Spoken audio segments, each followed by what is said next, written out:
Welcome back now. President Cyril Ramaphosa has promised to scale up efforts to support teachers and also to help children read with understanding. That's the key. He made the comments during his State of the Nation address on Thursday. However, equal education has raised a number of concerns with the state of the South African education system. Some of the issues include a lack of infrastructure, its overcrowding and violence in schools. The organization's Hopulang Selibalo joins me now in studio to talk a little bit more about this. Hopulang, thank you so much for joining me. Are you well? I'm well. Thank you for having me. Good. Now, let's start with some of the things that come out of SONA this year. The president, the new dawn, the new SONA. Yes, dawn, right? Yes. What are your thoughts as equal education on the Department of Education's proposed no repeat policy for grade R to grade 3? Let me just start off by saying, reiterating what you highlighted at the beginning. We are glad that the president focused on early grade reading. That is fundamental for learners to be able to progress through the years, to write matric, hopefully to sustain retention throughout their schooling career. The Department of Basic Education's proposal around the no repeat policy. Yes. I mean, we already have one that says a learner can't repeat a grade more than once. Yes. And we do know that repetition discourages learners from staying in school. It's quite a discouraging feeling. Learners tend to drop out in later years if they repeat too often.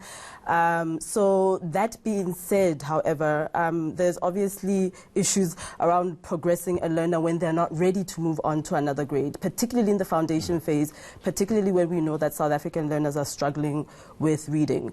So the focal point should be very much around what happens within grade R, in the early ECD basically, and what happens in the classroom in terms of foundation phase, so that learners can move on. Why are we not getting it right?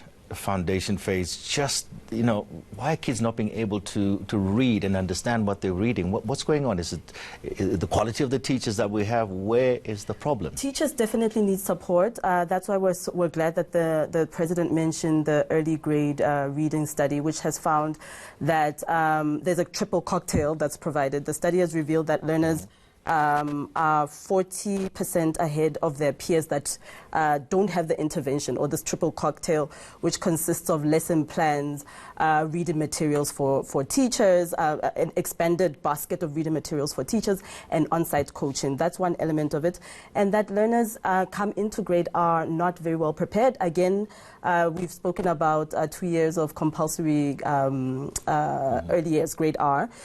So that's a good step in terms of ensuring that when learners get into grade 1, that they have some basis that can then enable them to go through. But progression is not the way. There'll be a bottleneck elsewhere, whether you push them on grade R to 3, it's going to be a problem, grade 4, either way. At some point, there's going to be a bottleneck. We'll see dropouts, we'll still see low matric results, so on and so forth. I want to just stay on the teachers for a second. Who's teaching the teachers, firstly? And also, one of the biggest problems now is absenteeism, isn't it, in terms of the teachers themselves?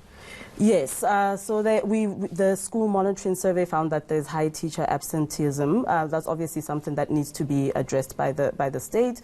But again, we really want to hone in on teacher support. Teachers are teaching in very difficult circumstances, you know, overcrowded classrooms. We'll talk about infrastructure as well. They need materials, learner-teacher support materials. And as I said, the early grade reading study has shown that on-site coaching is helpful for teachers. So when there's trust between the teacher and the coach, we saw improvements, or at least the Department of Basic Education saw improvements. Now, as equal education, one of the things that were really concerning you was the infrastructure situation, where it's largely inadequate. Talk to us a little bit about that. Where is the inadequacy? Again, as I said, we were quite disappointed that the president didn't address the full component of basic education. Early grade reading is key, but then there are other components, obviously, that make schooling and enable learning. School infrastructure is one of these. So the president initiated what is called the SAFE initiative, Sanitation Appropriate for Education in August last year to address sanitation backlogs.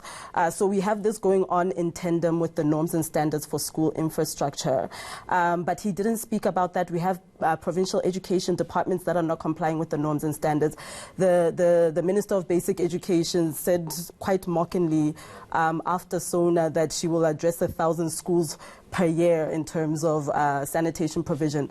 And the norms and standards clearly stipulate that plain pit latrines are meant to be eradicated by 2016.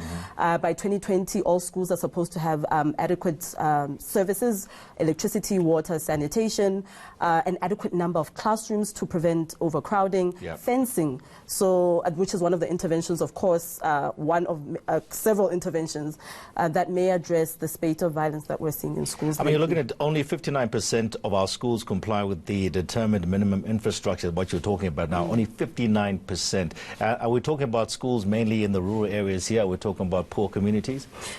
Schools in the rural areas struggle with infrastructure backlogs quite significantly because of history. So it's historic backlogs. Not to take away the fact that we have seen some progress over the years in terms of infrastructure provisioning, but it's not enough. There's still 3,000, just close to 4,000 plain pit latrines, schools with plain pit latrines exclusively as a form of sanitation. Urban provinces struggle with sanitation backlogs in terms of overcrowding.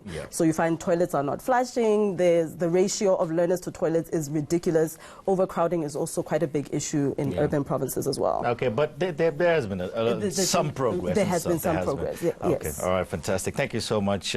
Equal Education, Bulang Silibalo, talking to us there about a couple of key things that were mentioned in the State of